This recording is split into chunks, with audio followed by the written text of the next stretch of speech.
नमस्कार दोस्तों, आज हम बात करेंगे प्रिंसेस डायना के बारे में। प्रिंसेस डायना वेल्स की राजकुमारी थी। ब्रिटिश शाही परिवार के प्रिंस चार्ल्स से उनकी शादी हुई थी। उनके दो बच्चे थे, प्रिंस विलियम, प्रिंस हैरी। उनकी शादी ज्यादा दिन तक नहीं चल पाई थी।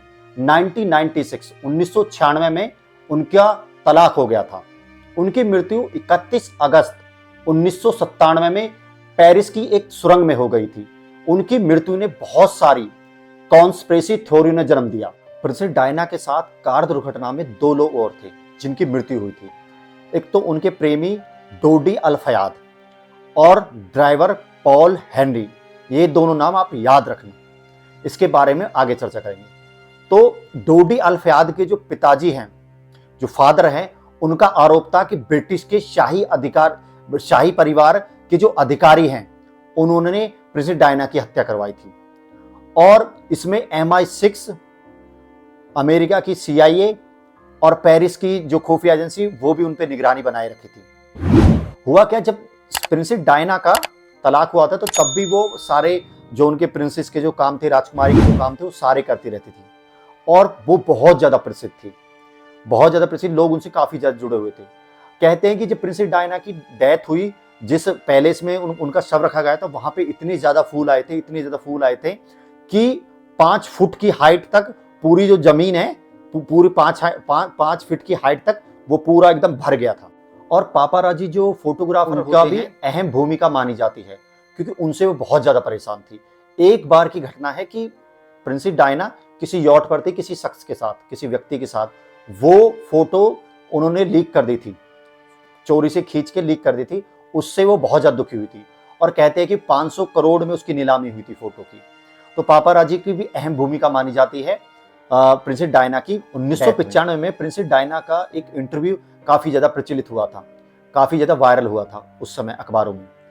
उसमें प्रिंसेस डायना ने कहा था कि ये लोग मेरी हत्या करवाना चाहते हैं, ये लोग मुझे मारना चाहते हैं। और उनका एक नोट उनके जो बावर्ची है, जो कुक होता है, उसके पास से मिला था, जो उन्होंने दिया था। उसमें साफ लिखा था, ये मेरी कार दुर्घटना करवाना चाहते हैं, मेरी गाड़ी के कभी ब्रेक फेल कराते हैं, कभी कुछ, ये मुझे मारना चाहते हैं। तो ये दो बहुत ही बड़े रीजन थे कि लोगों का शक उस पे गया कि शाही परिवार का इसमें हाथ है या उनकी हत्या में कोई साजिश है। कुछ लोगों का ये मानना था, या अफवाह कह लीजिए या कुछ भी कह लीजिए, एक अफवाह उड़ी थी कि प्रिंसेस डायना प्रेग्नेंट है, वो मां बनने वाली है। और शाही परिवार को ये मंजूर नहीं था, क्योंकि शाही परिवार नहीं चाहता था कि उनके होने वाले जो प्रिंस है, विलियम और हैरी का जो भाई हो, वो सौतेला मुस्लिम हो। तो उसको भी एक कारण बताया जाता है कि उनकी हत्या इस वजह से भी कराई गई थी। और मैं आपको पहले बता ही चुका हूं कि MI6, CIA और पेरिस की खुफिया एजेंसी उन पर निगरानी रखती थी। तो इस सब बातों को लेकर लोगों को आज भी यकीन नहीं होता है कि उनकी सिर्फ उनकी एक सिंपल कार दुर्घटना में उनकी मौत हुई थी। इससे जुड़ी बहुत सी अफवाहें हैं जो आज तक साबित नहीं हो पाई है। मैं आपको एक स्टोरी सुनाता हूँ। पेरिस के पोम्पेडू सेंटर में एक अपार्टमेंट था। उसमें कुछ लोग आते थे, चले जाते थे, कुछ दिन रहते थे, चले जाते थे, फिर 1-2 महीने अपार्टमेंट खाली रहता था, फिर लोग आते थे और चले जाते थे। पड़ोसियों को कुछ नहीं पता था किसका अपार्टमेंट है, कौन लोग आते हैं। मोस्ट ऑफ द टाइम उस पर ताला लगा रहता था। तो ये सब हो रहा था। उसी बीच जुलाई में वहां पर एक ऑपरेटिव आता है मुसाद का। एक्चुअली वो जो अपार्टमेंट था वो मुसाद का सेफ हाउस था। उसमें भी एक ऑपरेटिव रहता है और 2-3 दिन उसमें रहता है।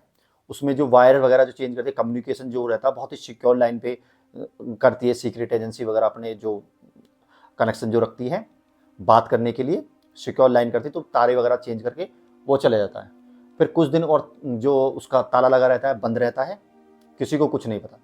फिर मुसाद से एक फील्ड एजेंट आता है जिसका नाम मॉरिस था। वो अपने साथ काफ़ी सारी फाइलें लेके आता है और जुलाई में वो आता है। और आने के बाद वो उसमें अपार्टमेंट में चला जाता है। उसके जाने के बाद कुछ फाइलें होती हैं, उनको वो देखता है, पढ़ता है, गो थ्रू करता है, ये सब करता है। उसके बाद उसका एक मेन काम होता है, रिट्स होटल है पेरिस में एक, जिसमें सारे सेलिब्रिटी उसी होटल में आते हैं। काफ़ी बड़ा होटल है, नामी होटल है, उसमें ही सारे सेलिब्रिटीज आते हैं। तो वह उसमें जाता है। तो उसमें वो एक आदमी होता है उस होटल का असिस्टेंट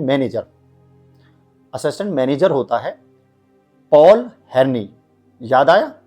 पॉल हेनरी, हेनरी जो है वो होता है, वो उस पर निगाह रखता है, जो वहाँ जाता है कि वो क्या कर रहा है, कहाँ जा रहा है, किससे मिल रहा है और क्या कर रहा है, वो सारी चीज़ें ऑब्जर्व करता है। पॉल हेनरी जो था बहुत ज़्यादा इंपॉर्टेंट था। किसी भी होटल में जो कमरे होते हैं, स्पेशली रिट्स होटल के जो रूम थे, उनकी जो रूम्स की खोलने की जो चाबी होती है, एक मास्टर की होती है, जो कि उसके पास थी, पॉल हेनरी के पास थी। और हर एक होटल, जो बड़े होटल्स होते हैं, उनमें सेलिब्रिटी के लिए एक लॉकर होता है। जितने भी सेलिब्रिटीज होते हैं तो उनके रूम में एक लॉकर होता है, उससे खोलने की चाबी भी उसी के पास थी। और सबसे इंपॉर्टेंट बात एक और, कि जो फोन लाइन से जिस हर रूम से, जो प्रत्येक जो रूम होता है उससे कोई भी सेलिब्रिटी, कोई भी इंपॉर्टेंट जो आदमी है उसमें ठहरा हुआ बात करता है, तो उस बात को सुनने का जो एक्सेस होता है, बात सुनने का जो एक्सेस होता है, वो भी पॉल हेनरी के पास था, वो सुन सकता था। और कोई भी सेलिब्रिटी आता सबसे पहले वो ही उसको मिलता था, वो ही उसको एयरपोर्ट छोड़ता था, लाता था, ये सारी जिम्मेदारी उसके पास थी। तो मुसाद का जो जो एजेंट था, फील्ड एजेंट मॉरिस, उसके लिए वो बहुत ज़्यादा इंपॉर्टेंट था। वो उसको ऑब्जर्व करता रहता है, वो देखता रहता है भाई किस तरीके का आदमी है, किसका नहीं है। तो ऑब्जर्व करते करते उसने 2-3 चीज़ें उसके बारे में, उसकी साइकोलॉजिकल फाइल तैयार कर रहा होता, 2-3 चीज़ें उसने नोटिस की कि वो एक शराब बहुत पीता है। वहाँ का एक बार है हैरिस, तो वहाँ बैठ के वो शराब पीता है और प्रेशर में बहुत जल्दी आता है। और वहाँ की जो सेलिब्रिटीज़ है, जो सेलिब्रिटी जो आते हैं, उनकी जो बातें हैं, उनकी इंफॉर्मेशन, जो रिपोर्टर्स होते हैं, जो अखबार के जो लोग होते हैं, पत्रकार जो होते हैं, उनके साथ वो लीक करता था और उसके बदले में वो उनसे पैसे लेता था और वो उनसे दारू पीता था, थोड़ा अय्याश टाइप का मान लीजिए आप, औरतों पे पैसे उड़ाता था, ये सब था। तो उसकी प्रोफाइल तैयार कर ली मुसाद के हेडक्वार्टर भेज के कि वो कैसे कमजोर पड़ सकता है। तो मुसाद ने ये नोटिस किया कि वो जब प्रेशर में होता तो वो झेल नहीं पाता है। जब भी उसके पास ऊपर ऊपर प्रेशर होता था काम को लेकर या किस चीज को लेकर, तो वो दारू ज्यादा पीने लगता था।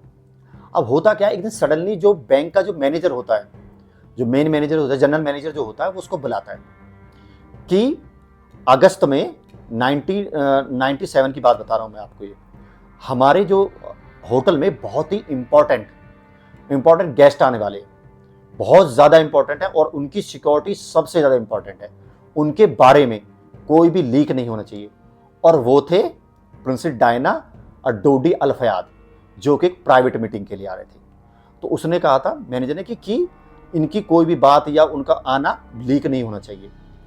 अब ये दुनिया तो बहुत छोटी है, कहीं ना कहीं से किसी न किसी रिपोर्टर को के कानों में एक बात आ गई कि भाई प्रिंसेस डायना और डोडी अल फयाद, उनका जो प्रेमी है, बॉयफ्रेंड है, उनके साथ आने वाली है। तो वो प्राइवेट मीटिंग के लिए आने वाली थी। तो हर कोई जो न्यूज़पेपर है उस टाइम का जो अखबार है, तो इसको कवर करना चाहता था। एक फोटो मिल जाए बस, देखिए एक फोटो मिल जाए तो बहुत बड़ी सेंसेशन बनती। मैंने बताया ना आपको कि प्रिंसेस डायना बहुत ज़्यादा प्रसिद्ध थी, बहुत ज़्यादा प्रसिद्ध थी। तो इसी चक्कर में जो हेनरी जो पॉल है, उस पर वो दबाव बना रहे थे, वो उनसे मिल रहे थे, दबाव बना रहे थे बहुत ज़्यादा कि हमें कुछ इन्फॉर्मेशन दो, कुछ बताओ, कुछ दो, कुछ तो इन्फॉर्मेशन, पैसे ले लो। तो इस दबाव में बहुत ज़्यादा वो प्रेशर में आ गया। तो जो रिट्स होटल का जो बार है हैरिस, उसमें बैठ के वो दारू पी रहा था। तो मॉरिस को ये मौका बहुत अच्छा लगता है, बहुत ही ठीक मौका लगता है कि अब उससे बात करनी चाहिए। तो वो अपना ऐसे दारू का जो गिलास होता है शराब का, वो भी जाके उसी टेबल पे बैठ जाता है और उसे हाय हेलो हाल चाल करता, नॉर्मली बात होती है दोनों के बारे में, और अपना आपको बताता है कि मैं एक आर्टिस्ट हूँ, आर्ट वगैरह जो ड्राइंग वगैरह जो पेंटिंग वगैरह वो बनाता हूँ। तो वो रिटर्न में जो पॉल है, हेनरी जो है, वो बताता है कि मैं एक होटल है इसका असिस्टेंट मैनेजर हूँ। अच्छा, तो वो जो मॉरिस है, मुसाद का जो एजेंट है, वो बोलता है कि आप इतने बड़े होटल को कैसे संभाल लेते हो। तो जो हेनरी जो एक बड़ी इंटरेस्टिंग बात बोलता है, वो बोलता है कि कुछ लोग तो सही होते हैं, बढ़िया होते हैं, सही आराम से, लेकिन कुछ बहुत गुंडागर्दी करते, बहुत एरोगेंट होते। तो जो मॉरिस है वो पूछता क्यों, वो कौन होते? तो वो बोलता है जूस जो होते, यहूदी जो होते। तो मॉरिस खुद यहूदी है, तो लेकिन उसको पता है कि वो किस काम के लिए आया, तो वो ऐसे कुछ रिएक्ट नहीं करता। वो ऐसी बातें, आपस में बातें चलती रही, घंटों तक उनकी बातें चलती रहती है। और फिर दोनों जाते हैं और अगले दिन नेक्स्ट डे मिलने की बात होती है कि हाँ आगे मिलेंगे। तो फिर नेक्स्ट डे वो बैठते हैं एक दूसरे के साथ, दारू पी रहे होते हैं। तो ऐसे ही मॉरिस क्या करता है, मॉरिस उससे पूछता है कि तुम्हारी ख्वाहिश क्या है, तुम लाइफ में चाहते क्या हो। तो हेनरी बोलता है कि मेरी 2 इच्छाएं हैं, मैं 2 चीजें चाहता हूँ। एक तो मैं चाहता हूँ कि मुझे एक प्लेन मिल जाए, जो छोटे जो प्लेन होते हैं वो प्लेन मिल जाए और मैं उसका मालिक बनूं और मैं उसको चलाऊं, और एक यॉट हो। तो मॉरिस को ये मौका सही लगता है। मॉरिस उससे बोलता है कि अगर मुझे तुम कुछ इन्फॉर्मेशन दो, कुछ जानकारी दो जो मैं मांगू, तो मैं तुमको ये चीज दिलवा सकता हूँ। अब हेनरी को बड़ा अजीब लगता है कि 3-4 दिन से आदमी को मैं जानता हूँ इसको, और ये इतनी बड़ी बातें कर रहा है। चलो लाख डॉलर की इतने की बात हो, ये तो बहुत करोड़ों में चली जाएगी बातें, बहुत एक्सपेंसिव चीजें थी जो वो बोल रहा था देने के लिए। तो मॉरिस बहुत ही सीरियस होकर बोलता है कि अगर आपको यकीन ना हो तो मैं आपका स्विस अकाउंट खुलवा देता हूं और उसमें कुछ एडवांस में अमाउंट भी डलवा दूंगा।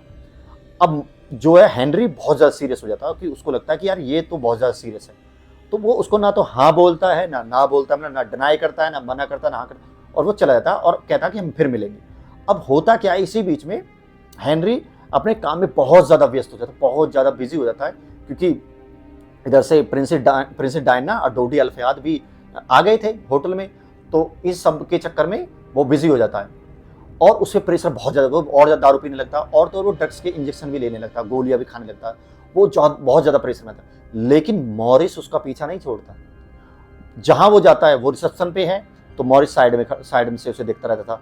वो उसमें दारू पी रहा है बार में बैठ के, तब देखता रहता। अगर वो बाहर किसी गेस्ट को छोड़ने जा रहा, तब वो बाहर खड़ा होता। कहने का मतलब ये है मेरा कि वो साए की तरह उसके पीछे पीछे पीछे रहता है, उसको एक पल के लिए भी अकेला नहीं छोड़ता, इतना ज्यादा उसको ऑब्जर्व करता है। तो ये सारी चीजें चल रही होती है।